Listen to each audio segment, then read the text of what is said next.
രാജ്യമുണ്ട്, അത് ഇതാണ് എൻ്റെ ഭാരതം. ആദരണീയരായ വിധികർത്താക്കളെ, ബഹുമാന്യരായ സദസ്യരെ, ഏവർക്കും എൻ്റെ പ്രണാമം. എൻ്റെ രാജ്യം, എൻ്റെ അഭിമാനം എന്ന വിഷയത്തെ അധികരിച്ച് എൻ്റെ ചിന്തകൾ നിങ്ങളുമായി പങ്കുവയ്ക്കുന്നതിനാണ് ഞാനിവിടെ നിൽക്കുന്നത്. ഇന്നത്തെ സൂര്യൻ പതിവ് തെറ്റിക്കാതെ നമുക്ക് പ്രകാശവും പ്രസരിപ്പും നൽകുന്നു. പൂക്കൾ നമുക്കായി വിരിയുന്നു, ഇളം കാറ്റ് മെല്ലെ തലോടുന്നു, കിളികൾ പാടുന്നു, പുഴയൊഴുകുന്നു, കടൽ തിരി ഉണർത്തുന്നു. ഞാൻ ഈ ഭൂമിയിൽ ഗുരുവായ കാലം മുതൽ ഇതെല്ലാം അനുഭവിക്കുന്നു. ലോകമാകുന്ന തറവാട്ടിലെ ഭാരതം എന്ന ഇത്തിരി വട്ടത്തിൽ ഒരു സ്വതന്ത്ര പൗരനായി വളരാൻ കൊതിക്കുന്ന എനിക്ക് ഈ നിറവുകളെല്ലാം ഒരുക്കി തന്ന എൻ്റെ മാതൃഭൂമിയോട് ഞാൻ കടപ്പെട്ടിരിക്കുന്നു. ബഹുമാന്യരെ, എന്നെ കേൾക്കുന്ന നിങ്ങൾ ഭാരതത്തൈലായി പിറന്നതിൽ അഭിമാനിക്കുന്നുവെന്ന് എനിക്കറിയാം. എൻ്റെ ഭാരതത്തിൽ ഹിന്ദുവും ക്രിസ്ത്യാനിയും മുസ്ലിമും യഹൂദനും സിഖും പാഴ്സിയുമെല്ലാം വൈവിധ്യങ്ങൾക്കപ്പുറം ഏകത എന്ന ബോധത്തിൽ ഒന്നായി ജീവിക്കുന്ന ജീവിതരീതി കണ്ട് ഞാൻ ഉറക്കെ വിളിച്ചു പറഞ്ഞു, ഇവിടെ നാനാത്വത്തിൽ ഏകത്വമുണ്ട്. ജന്മഭൂമിയെ അമ്മയായി ബങ്കിം ചന്ദ്ര ചാറ്റർജി വന്ദേ മാതരം എഴുതി.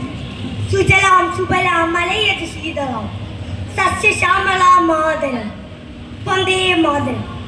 ജനനീ ജന്മഭൂമിശ്ച സ്വർഗാദപീകരീയസി എന്ന ഉപനിഷത്ത് വാക്യം വന്ദേ മാതരത്തിലൂടെ പിന്നെയും എഴുതിയത്. സ്വാതന്ത്ര്യ സമരഭൂമികയെ ശത്രുവിന്റെ സ്വൈര്യം കരുത്തുന്ന മുദ്രാഗീതമായതുമാണ്. സാഹിത്യത്തിലുള്ള നോബൽ സമ്മാനം ആദ്യമായി ഭാരതത്തിലേക്ക് കൊണ്ടുവന്ന മഹാമനീഷി രവീന്ദ്രനാഥ് ടാഗോർ ഭാരതത്തിന്റെ ശ്രേഷ്ഠതയെയും വൈവിധ്യത്തിലൂന്നിയ ഒരുമയെയും ജനഗണമന അതിനായക ജയ തുടങ്ങുന്ന ഉദാത്ത സൃഷ്ടിയിലൂടെ എഴുതി വെച്ചു. പിന്നീട് അത് ഭാരതത്തിന്റെ ദേശീയ ഗാനമായി തീർന്നു. നൂറ്റാണ്ടുകളോളം തുടർന്ന വിദേശാധിപത്യത്തിന് തകർക്കാനാവാത്ത ഐക്യബോധം തന്നെയാണ് നമ്മുടെ നാടിന്റെ മഹത്വത്തിൽ നിദാനമായി വഹിക്കുന്നത്. ഭാരതം എന്ന പേര് കേട്ടാൽ അഭിമാനപൂരിതമാകണം അന്തരംഗം എന്ന് പാടിയ വള്ളത്തോൾ നാരായണമേനോൻ ഇന്ന് മലയാളക്കരയിൽ നാട് പാടിയതെങ്കിൽ വൈദേശികാധിപത്യത്തിൽ നിന്ന് നാടിനെ മോചിപ്പിക്കാൻ ഉള്ളും മുദ്രവും അർപ്പിച്ച ദേശസ്നേഹിയുടെ പങ്ക് ഭാരത കോയ്മകളെ വാഴ്ത്തുമ്പോൾ മറക്കുവാനാകുന്നതെങ്കിൽ 1857 1947 തമ്മിലുള്ള അന്തരം കേവലം സംഭവിച്ച വർഷങ്ങളുടേത് മാത്രമാണ്.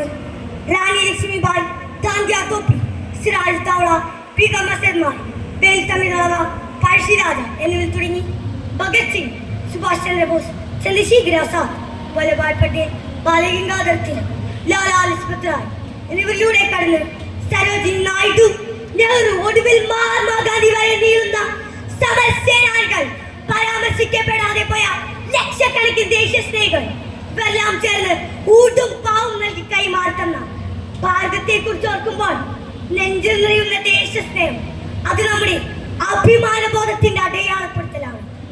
ഭിന്നിപ്പിച്ച് ഭരിച്ചിട്ടും ഭിന്നിക്കാതെ ശേഷിച്ച ദേശീയ ബോധമാണ് നമ്മുടേത്. നാലതിർത്തിക്കുള്ളിൽ കേവലം ഭൂപ്രദേശങ്ങളോ ജനക്കൂട്ടങ്ങളാക്കി മാറ്റി ദേശീയബോധത്തെ തരംതിരിക്കാനുള്ള പരിശ്രമങ്ങൾ അന്നും ഇന്നും തുടർന്നു വരുന്നുണ്ട്. ജാതി മതവർഗ വ്യതിയാനങ്ങൾ അടിച്ചേൽപ്പിച്ച് അഖണ്ഡ ദേശീയമാക്കാനുള്ള പരിശ്രമങ്ങൾ പല കോണുകളിൽ നിന്ന് ഉണ്ടായിക്കൊണ്ടിരിക്കുന്നുണ്ട്. ഇതിനെല്ലാം അതിജീവിച്ച് മഹത്തായ ഭാഷ സംസ്കൃതിയെ പരിപാലിക്കേണ്ടത് നാം ഓരോരുത്തരുടെയും കടമയാണ്.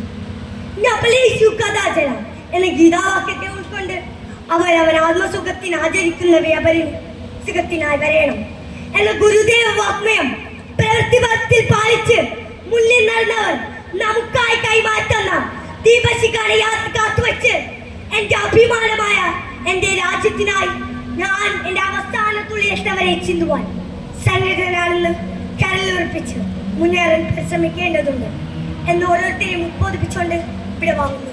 നന്ദി, നമസ്കാരം. ഭാരതം വിജയിക്കട്ടെ.